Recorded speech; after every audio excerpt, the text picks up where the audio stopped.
Olha só, o presidente Lula, talvez num ato daqueles de sincericídio, ou um ato falho, ou, quem sabe, por ele já estar tão seguro da impunidade, o fato é que ele disse que Maduro não quis apresentar as provas que podiam encerrar a questão, a disputa de quem venceu as eleições. E que provas seriam essas?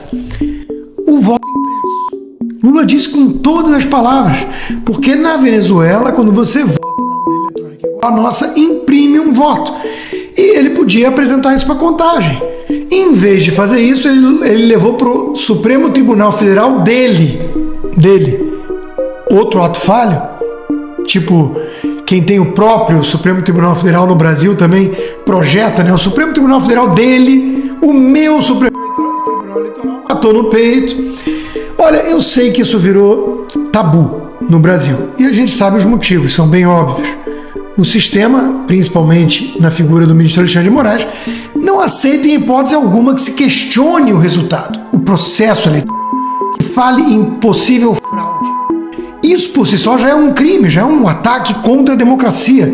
Mas, alô Xandão, parece que Lula escorregou nessa.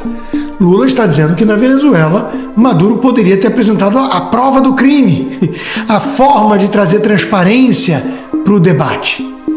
O voto impresso.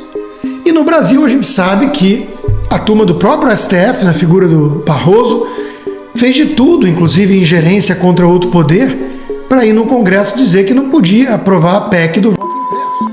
Lembrando que um projeto de lei já tinha sido aprovado e era da autoria de Bolsonaro, mas foi considerado inconstitucional pelo próprio STF.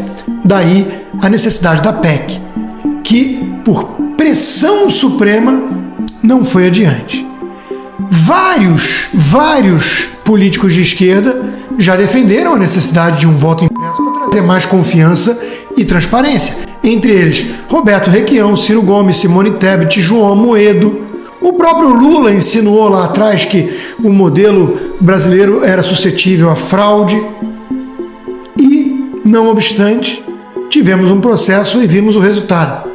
60 milhões de pessoas votaram no Lula. Estavam muitos ali no 7 de setembro, não é mesmo? Onde só tinha Rodrigo Pacheco, os ministros do Supremo, os militares por obrigação e a cúpula que parece melancia, verde por fora, mas vermelha por dentro, e moscas, muitas moscas.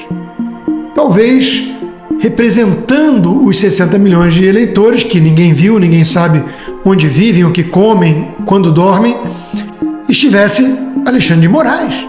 E naquele abraço ao Lula, ele tenha representado esses 60 milhões, porque tá difícil de acreditar que esse sujeito venceu aquele que, por onde vai, arrasta multidões e, uma vez mais, convocando, colocou um mar de gente na Avenida Paulista.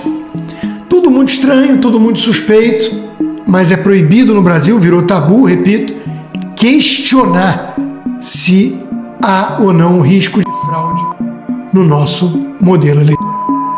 Olha, eu tô com Lula.